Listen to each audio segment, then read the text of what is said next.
Davey. Thank you. And just to correct Senator Waters, many of us not only have met young people, we are parents to young people, we support young people in our communities. So, you know, I really appreciate the generalisation, but it is false. Look, the Nationals do support this higher education amendment, Job-Ready Graduates and Supporting Regional and Remote Students Bill. And we support our regional students and our regional universities, and we support the contribution that they will play to our economic recovery. And we do this with thanks, and I must acknowledge the work of my Nationals colleague in the other place, Minister Andrew Gee, who consulted extensively with regional universities to ensure that these reforms meet the needs of regional students and regional institutions alike. And mine's just done what? Higher education is an important career pathway choice. It plays a vital role in our economy, both through producing qualified job seekers, professional development opportunities, and also as an income generator in its own right. We want to ensure that tertiary education is available to any Australian who wants to attain a university qualification. And that's why this package will create more places. 39,000 new university places in 2023 and 100,000 by 2030. And to kick-start it, we're increasing the funding of universities from $18 billion to $20 billion by 2024. These extra places and the extra funding will also assist people from rural, regional and remote areas to access university courses. Because we know that there is disparity in educational participation and attainment for people from regional and remote areas and our Indigenous populations. The Senate Education and Employment Legislation Committee heard in the recent round of hearings that the biggest impediment to rural, regional and remote students undertaking a university course is not cost but access. Mr Duncan Taylor, CEO of the Country University Centres, which manage 6 supported study hubs across regional New South Wales, told the committee that, and I quote, "Without doubt, it is access. The upfront costs of potentially relocating to a distant university campus, or in the case of online study at home, it is the lack of supports in place that are likely to make that study successful and the student does not feel isolated to drop out of university."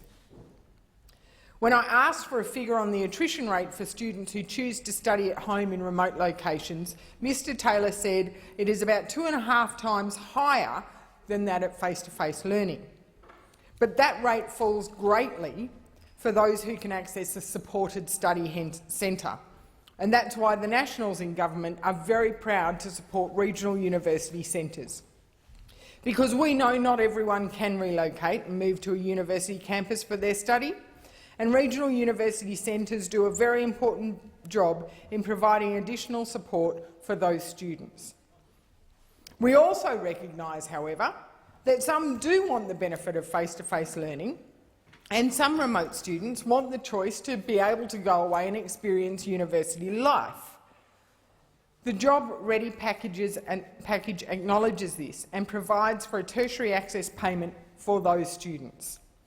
This one-off payment of $5,000 for school leavers from outer regional and remote areas who relocate more than 90 minutes from their home to undertake tertiary education will make this relocation and accessing university easier for many. It is estimated that over 8,000 students will benefit from this payment next year alone. But importantly, this payment, the tertiary access payment, is not limited to university courses, because we recognise that university is just one career pathway for our young people. Some go through university, some through TAFE and others learn on the job. There is no right way to enter the workforce. This bill also amends the Social Security Act to reduce the number of months from 6 to 3 that a student must receive eligible student support payments to be eligible to receive a fares allowance to return home, which is really important because we've seen recently the stress of students who've been blockaded by state border closures and unable to travel home for holidays, to see their family or for special events.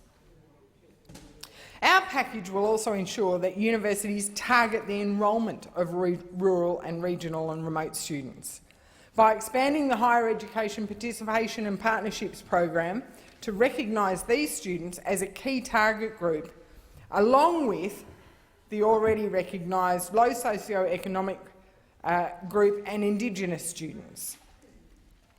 Currently, around 130 students from low socio-economic backgrounds or Indigenous students are eligible for support under the HEPPP. Our changes will mean an additional 125,000 students who either meet those criteria or are from regional and remote areas will be eligible for this support. So, contrary to what we are hearing in this debate from Labor and the Greens and some of the independents, we are not making it harder for students from lower socio-economic demographics.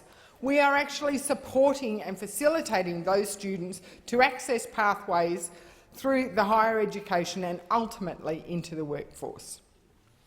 And we're making sure that this includes a new regional partnerships pool to support outreach activities to increase the aspiration of rural and regional school students to attend university. Because we know universities have a big role to play in reducing the gap between educational attainment between metro and regional areas. And we are also supporting our regionally based universities, because we know if someone learns in the region, they are more likely to earn in the region. They're more likely to stay regional. Not only do our regional universities make it easier for these students to study and hopefully continue to work in regional areas, but they support our regional communities through employment, through research and by fostering regional development, and we support them. Indeed, we heard this over and over again through our inquiry at the Senate Committee. The Regional Universities Network told the committee that they support this bill and that its timely passage would enable relevant arrangements to be put in place prior to 2021. The Vice-Chancellor of the University of Tasmania, who Senator Bilyk only today so rightly said she was very proud of, the only higher education institution, university institution in Tasmania.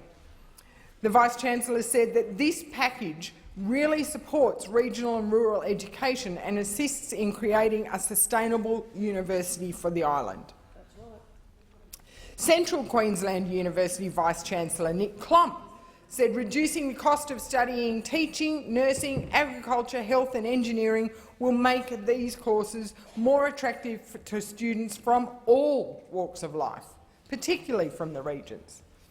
And in Victoria, the Federation University Vice-Chancellor Helen Bartlett remarked how students, communities and providers should benefit from this new reform package, and regional, rural and remote students, communities and tertiary education providers will benefit from this decision. Thank you. In New South Wales, the University of New England Vice-Chancellor Bridget Hayward said this reform will help regional Australia. I also note that Senator O'Neill referenced Charles Sturt University, who did not appear before the Senate committee, but who I have had extensive briefings from about their recent restructure.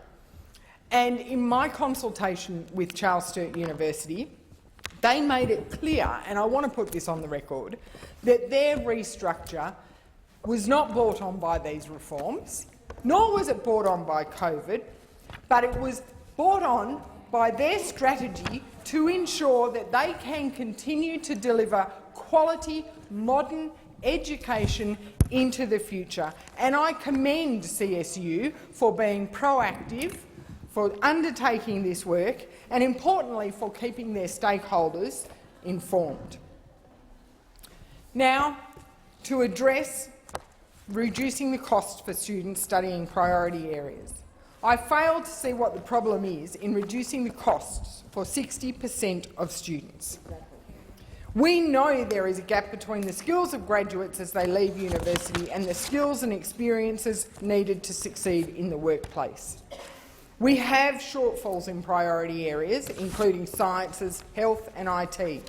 And I note there has been a welcome increase in the number of Indigenous students enrolling in health courses, and our reforms will encourage rather than discourage more of that. There are also key growth employment areas which will require more graduates, such as engineering and agriculture, particularly relevant for regional Australia. And because our government is committed to regional Australia, we are committed to developing and delivering major infrastructure projects, such as Inland Rail, that will need such graduates into the future. We also commend the National Farmers Federation and their ambitious goal of $100 billion farmgate return by 2030. But we know to reach it, agriculture needs to continue to innovate, and to do so we need more graduates, we need more agricultural research, both practical and developmental, if we want to fulfil that goal. So by strengthening our regional universities, by improving access to university for outer regional and remote and Indigenous students, Order. and by offering Senator Davey, incentives, you will be in continuation when debate